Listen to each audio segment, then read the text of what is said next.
Hoy vamos a hablar sobre el tema de la homilía. La homilía no es mera información, es medio por el cual Dios se hace presente tanto al predicador como a los oyentes. En última instancia, es Dios quien permite que su mensaje repercuta de modo más eficaz o menos eficaz en los oyentes por medio de la homilía, fortaleciendo y aumentando su fe. Este punto de vista hace ver claramente el aspecto espiritual de la homilía. Es necesario invocar la ayuda del Espíritu Santo, primero en la preparación de la homilía y segundo para que el mensaje que transmite surta su eficacia en los oyentes. Rasgos de una homilía. La homilía es el discurso que alude del todo al presente, en el que se debe expresar conscientemente la fe, el evangelio para la comunidad y la sociedad. Por tanto, es discurso oral, que debe ser estructurado para que pueda llegar a los oyentes. Su contenido es la fe y el evangelio. En esto debe centrarse. La relación con el presente es esencial. La homilía debe traducir, actualizar el mensaje de otro tiempo y cultura para el aquí y el ahora de los oyentes. La comunidad es destinataria de la homilía. Esta se dirige a personas convocadas por Dios, provistas de múltiples dones mutuos, que ellas dan y reciben, comparten penas y alegrías. La dimensión social de la homilía se basa en que es pública, por eso lo público puede tener cabida en la homilía. La persona del predicador es importante, debe recoger lo que mueve al oyente abordándolo desde el texto. Los lugares de origen de la homilía son la celda, el ambón y las bancas del templo. La celda es el lugar de la interiorización y estudio del texto, donde pensamos en los destinatarios y donde concebimos la homilía. El ambón es el lugar de exposición de la homilía. Las bancas del templo indican que los oyentes también están implicados en la homilía, pues ellos consciente o inconscientemente la oyen o bien se desconectan de ella. Hay que tener en cuenta que la inspiración del Espíritu Santo es necesaria en estos tres lugares: en la celda para que nos abra la mente para transmitir bien el mensaje, en el ambón para que la transmisión se lleve a cabo de forma que inspire a los oyentes, y en los oyentes para que guíe la recepción y puesta en práctica del mensaje. Lenguaje y tipos de predicación. La homilía no está sujeta a una sola forma de lenguaje. Se puede exponer de muchas formas, por ejemplo, de forma que despierte la fe, que fortalezca a la comunidad o a manera de desafío social, pero cualquier forma que se elija debe relacionarse con la promesa divina de fidelidad. En la historia de la homilética se han desarrollado algunos tipos de predicación. Entre ellos tenemos el doctrinal.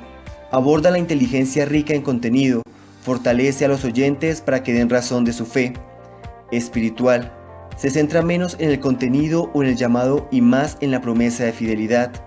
Centrada en la fe, insiste en que la homilía debe tocar la fe y despertar la respuesta del oyente al amor de Dios. Profética. Motiva a la acción refiriéndose a la actualidad. Dialogal. Apropiada para grupos reducidos. En ella intervienen participantes en la liturgia aportando sus apreciaciones sobre un texto o un tema. Narrativa. El mensaje bíblico muchas veces se transmite en relatos. Se trata aquí de lograr transmitirlo también de forma narrativa. Ajustada a la ocasión. Considera en particular los momentos relevantes de la vida cristiana, ya sea el bautismo, comunión, confirmación, matrimonio, etc. Relación entre la homilía y la celebración. La homilía debe armonizar con la celebración, con las oraciones, los cantos, las peticiones, ritos y símbolos. En este sentido, también la celebración requiere preparación. Los diversos elementos de la celebración contribuyen a que el mensaje de la palabra llegue de forma más completa. ¿Cómo elaborar la homilía? Dos posibles formas de preparar la homilía son a partir del texto bíblico o tomar un tema. La primera forma sigue la siguiente estructura. Primero, normalmente se parte de los textos del siglo litúrgico. Segundo, primer acercamiento al texto. Tercero, plantear la homilía en vista a los destinatarios. Cuarto, corroboración exegética y teológica de las pautas. Quinto, hacer una pausa. Sexto, estructurar las ideas. Séptimo, formular la homilía. Y octavo, llevar a término la homilía. La segunda opción es partir de un tema.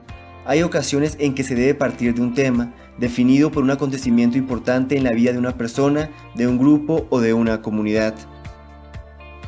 Predicar para los oyentes. ¿Qué se espera de la homilía? Muchos creyentes quieren oír la homilía porque perciben una determinada necesidad, esperando que la homilía les dé luz para resolver su necesidad. Los sentimientos, la razón y la voluntad en la homilía son elementos importantes dentro del ser humano que de una u otra manera toca cada homilía. Hay personas que buscan en la homilía la inteligencia de la fe, argumentos claros que la favorezcan. Estas personas pueden oír la homilía esperando respuesta a su necesidad de orientación, a sus dudas, a su falta de claridad sobre temas que conciernen a su vida de fe o sencillamente esperando fortalecer su comprensión de la fe. Muchos oyentes quieren apersonarse de forma creativa de su propio futuro y hacer eficaz el amor de Dios sirviendo a los demás. Es decir, también hay personas de acción para quienes prima la práctica personal y social de la fe. Estructura de la homilía. Se trata en esta sección de aspectos que pueden ayudar a estructurar conceptualmente una homilía. El predicador puede recurrir a uno de los siguientes modelos. Estructura narrativa. La narrativa bíblica ilustra de forma muy gráfica realidades permanentes del creyente que tocan su relación con Dios y sus relaciones interpersonales. Recontar el relato, destacando los puntos centrales de la trama y sus personajes más importantes, puede entonces ser muy útil para estructurar la homilía. Estructura explicativa. Es seguramente la más empleada. Se trata de desarrollar el tema de la homilía diferenciándolo en varios puntos. Esta estructura busca desarrollar el mensaje haciéndolo asequible y comprensible, brindando orientación práctica. Estructura dialéctica. Plantea el tema central del texto en forma de tesis que se explica convenientemente. Seguidamente se formula una antítesis, es decir, ideas opuestas a la tesis. Por último, debe haber una síntesis que relacione tesis y antítesis.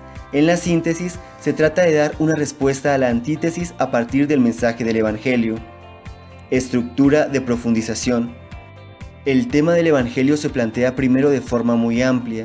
Seguidamente se reduce valiéndose del predicador, por ejemplo, de palabras claves empleadas en el texto. Estructura basada en la psicología del aprendizaje. Ayuda al oyente a seguir críticamente la homilía sin que le exija gran esfuerzo. Procede en 5 pasos resumidos a continuación. Primero, despertar el interés, buscar el predicador contacto con los oyentes, ir a la cuestión tratando de situarla en la vida del oyente. Segundo, relacionar el tema con los oyentes. Tercero, no pasar de inmediato a la solución. Cuarto, formular puntos de vista, mostrar una alternativa, inclinar a los oyentes a concordar con la alternativa. Y quinto, aplicar el mensaje a la vida diaria. Finalmente, el contacto con la comunidad. El predicador debe percibir a los oyentes, darse cuenta si siguen o no su prédica. Mediante el contacto visual, puede percatarse que sus palabras llegan a la gente. A su vez, algunos oyentes con su mirada pueden dar a entender que se sienten abordados por el predicador. En algunas ocasiones, el humor puede contribuir a despertar y reorientar la atención de los oyentes. Además de ello, hay que tener siempre un tono de voz apropiado. Respirar conscientemente ayuda a una pronunciación gramaticalmente correcta. También ayuda a aliviar la tensión y el nerviosismo, sobre todo al comenzar la homilía. La gesticulación y la mímica acentúan el mensaje.